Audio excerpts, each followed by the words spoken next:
Hello students and welcome to online tutor. Online tutor में आपका स्वागत है और यदि आप मेरे चैनल में पहली बार आए हैं तो इसे सब्सक्राइब करना ना भूलें।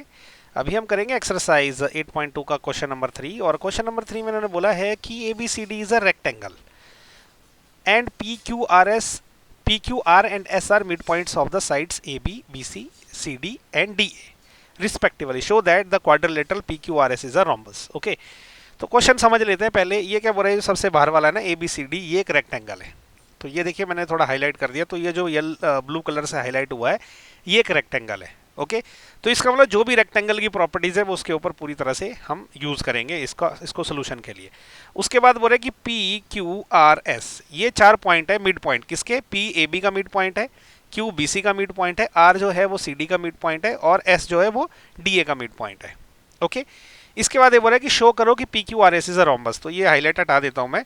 अब इन्होंने पी क्यू आर एस हमने रोम्बस बनाना है, मतलब पी क्यू आर एस कौन सा वाला है, ये है P Q R S. Okay, इसको हमने प्रूव करना है कि भाई ये जो है ये एक रोम्बस है। तो पहले तो ये है ना कि हमें दिया क्या है वो लिख लेते हैं। हमें जो है ना जो गिवन है, गिवन में हमें ये है कि A B C D is a rectangle. अच्छा, जब ये रेक्टेंगल दे दिया ना, इसका मतलब इसकी चारों भुजाएं आपस में बराबर हैं और पैरेलल भी है और इसके डायगोनल भी आपस में बराबर होते हैं। डायगोनल हम कंस्ट्रक्शन में ड्रॉ करेंगे। ओके, इसके अलावा हमें प्रूव क्या करना है, इंपॉर्टेंट बात यह है कि टू प्रूव, हमें प्रूव क्या करना है वो इंपॉर्टेंट है कि ये पी क्यू आर एस जो है वो एक रोम्बस है। P Q R S is a rhombus. अच्छा, अगर किसी चीज को अगर हमने रोम्बस प्रूव करना है ना, तो हम क्या, हमारी अप्रोच क्या रहेगी, हम इसमें दो चीजें प्रूव करेंगे। पहले ये बोलेंगे कि पी क्यू आर एस क्या है, वो एक पैरेललोग्राम है। गलती से लाइन पड़ेगी, इसको मिटा दूंगा बाद में। तो हमें पहले तो ये प्रूव करना है कि पी क्यू आर एस जो है वो एक पैरेललोग्राम है। अगर ये प्रूव हो गया तो पैरेललोग्राम की क्या होती है, सिर्फ आमने सामने की भुजाएं बराबर और पैरेलल होती है, जबकि रोम्बस की सारी भुजाएं बराबर होती है। तो इसका मतलब मुझे ये प्रूव करना है कि इसकी सारी भुजाएं बराबर है। मतलब ये जो पी क्यू है ये क्यू आर के बराबर है। ओके, और वो बराबर रहेगी आर एस के और वो बराबर रहेगी इसके एस पी के। ओके, मतलब ये चारों भुजाएं आपस में मुझे बराबर प्रूव करनी है, ये मेरी अप्रोच रहेगी। ओके, अच्छा कंस्ट्रक्शन में हम क्या करेंगे, कंस्ट्रक्शन कर लेते हैं।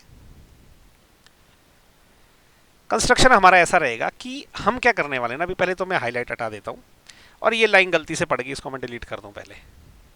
कंस्ट्रक्शन में हम क्या करेंगे ना, इसके दोनों डायगोनल जो है वो ज्वाइन करेंगे। ये ए सी भी ज्वाइन करेंगे और बी डी भी ज्वाइन करेंगे। तो मैं लिखूंगा कि join A C and B D. Okay, आपको बता देता हूं, ये ए सी है डायगोनल, ये ज्वाइन कर दिया और डायगोनल बी डी भी ज्वाइन कर दिया। ओके, तो अब सोल्यूशन इसका चालू करते हैं। फर्स्ट पार्ट में हमने क्या करना है, हमने प्रूव करना है कि पी क्यू आर एस एक पैरेललोग्राम है। तो पहले मैं बी डी डायगोनल ना इसको थोड़ा सा हटा देता हूं क्योंकि इसकी हमें जरूरत नहीं पड़ेगी। पहले हम ए सी डायगोनल यूज करेंगे, बाद में हम बी डी को यूज करेंगे। ओके, तो देखो सबसे पहले अभी सिर्फ इतना ए सी मैंने डायगोनल रखा है। अब मैं मिड पॉइंट थ्योरम का यूज करूंगा क्या प्रूव करने के लिए कि ये पैरेललोग्राम है, जैसे कि हमने क्वेश्चन नंबर 2 में किया था। तो हम क्या करेंगे ना, ये देखो ये वाला ट्रायंगल लेंगे ए सी डी, इसमें करेंगे मिड पॉइंट थ्योरम यूज। हम क्या करेंगे कि in triangle A C D जो अभी हाईलाइट हुआ, यहां पे क्या है ना, आर और एस, ये एस और आर क्या मिड पॉइंट है। तो मैं क्या लिखूंगा, आर एंड एस आर, ये क्या मिड पॉइंट्स है ये। ओके, अच्छा जब ये मिड पॉइंट्स होते हैं तो क्या रहता है कि जब ये लाइन है एस आर, ये जब तीसरी बची हुई लाइन है ना, ये ए सी के पैरेलल भी होगी और इसका हाफ भी होगी। ओके, तो इसका मतलब क्या हो गया, इसका मतलब ये हो गया कि ये जो आपकी लाइन है आर एस, पहले तो ये पैरेलल होगी इसके ए सी के,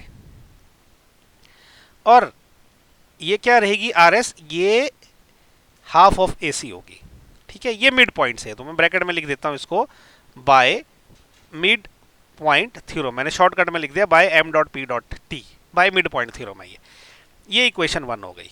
ओके, अब मैं नीचे वाला ट्रायंगल यूज करूंगा, इसको मैं हटा देता हूं हाईलाइट को। अब नीचे का जो ट्रायंगल है जो रेड कलर से अभी हाईलाइट हुआ ए बी सी, इसमें मैं क्या करूंगा, सिमिलरली सेम काम करूंगा। तो मैं क्या लिखूंगा अभी कि in triangle A B C, A B C में क्या है, P and Q R midpoint. Okay, P and Q R midpoints, ये मिड पॉइंट्स है। ठीक है, तो इसका मतलब क्या हो गया, जैसे ऊपर था ना वैसे ही अब ये जो लाइन पी क्यू है, ये जो तीसरी लाइन बच गई ए सी, इसके पैरेलल भी होगी और इसका हाफ भी होगी। ओके, तो इसका मतलब क्या हो गया, ये जो पी क्यू है this is parallel to A C. Okay, and P Q will be half of A C. ये क्या रहेगा, same by mid point theorem. Okay, ये इक्वेशन 2 हो गई। अब देखो इक्वेशन 1 और 2 से एक खास बात है, ये जो लाइन आर एस है, ये लाइन आर एस, ये इस ए सी के पैरेलल है।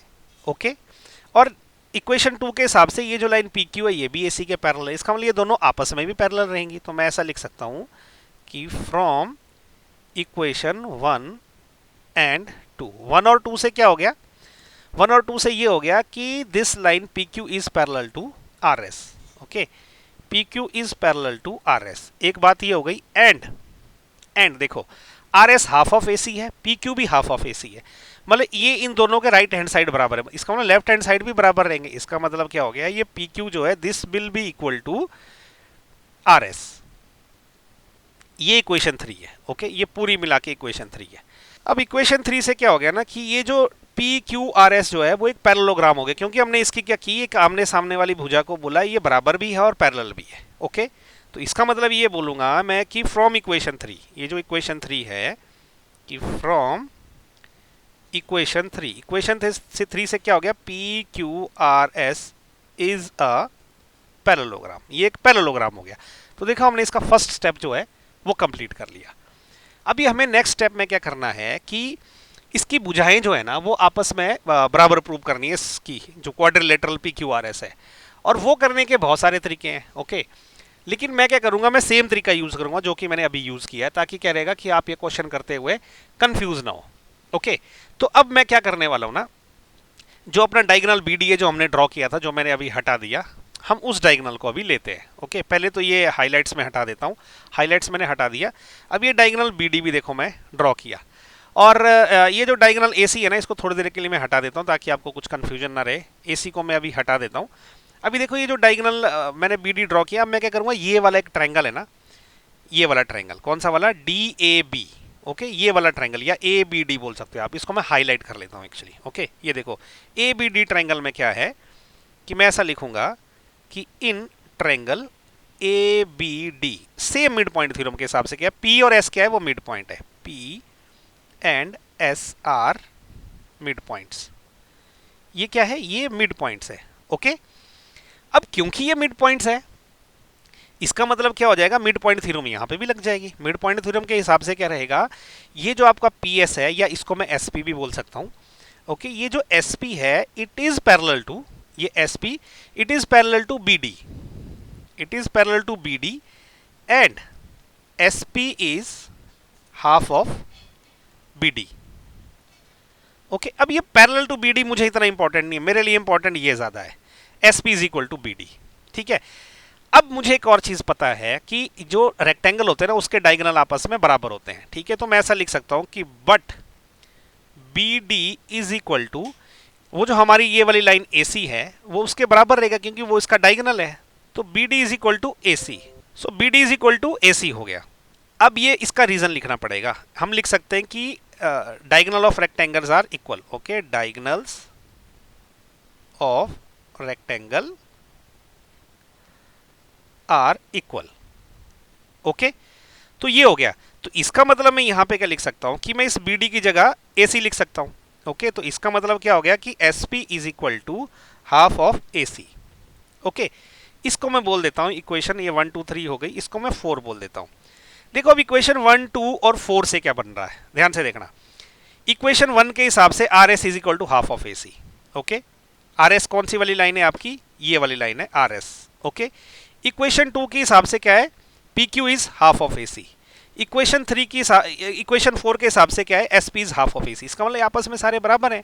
तो इसका मतलब क्या हो गया कि from equation 1, okay, 2 and 4, equation 1 2 और 4 से क्या होया, ध्यान से देखिए, R S is equal to P Q is equal to S P. Okay, और ये एसपी जो है, ये एसपी इसके बराबर रहेगा क्योंकि हमने इसको पैरेललोग्राम प्रूव कर दिया ऑलरेडी, तो आमने सामने की भुजाएं तो बराबर रहेगी। तो ये किसके बराबर हो जाएगा, ये क्यू आर के बराबर हो जाएगा, this will be equal to Q R. Okay, ये क्यू आर के बराबर क्यों होगा, क्योंकि हमने यहां पे प्रूव किया कि P Q R S is a parallelogram. तो अभी हमने क्या कर दिया, हमने ये भी प्रूव कर दिया इस इक्वेशन में कि एक तो ये पैरेललोग्राम है और इसकी चारों भुजाएं बराबर है। तो अब मैं यहां डायरेक्ट आंसर लिख सकता हूं कि विच इंप्लाइज कि P Q R S is a rhombus. Okay, ये एक रोम्बस है। ओके, तो इसी के साथ जो है ना क्वेश्चन नंबर 3 खत्म हो गया। ये ज़्यादा मुश्किल नहीं है, बड़ा सिंपल सा था। कुछ डाउट है तो प्लीज़ नीचे जो है कमेंट करके मेरे को जरूर पूछिए। मैंने क्या किया, इसको करने के बहुत सारे तरीके थे, लेकिन मैंने क्या किया, मैंने सेम टोन पे किया है इसको, ताकि आपको तीनों स्टेप एकदम से समझ आए। क्योंकि चाहता तो मैं ट्रायंगल्स को कोग्रुएंट करके भी कर सकता था, ओके, उसमें कोई दिक्कत नहीं थी, लेकिन ये क्या, क्योंकि मैंने फर्स्ट स्टेप सेकंड स्टेप जैसे किया वैसे मैंने थर्ड स्टेप भी कर लिया, क्योंकि अल्टीमेटली मुझे ये चारों भुजाएं आपस में बराबर प्रूव करनी है और इसको पैरेललोग्राम प्रूव करना था, तो ये रोम्बस ऑटोमेटिकली हो गया। Okay, so thank you so much for watching my video. Please do not forget to like, share and subscribe my channel. Thank you so much.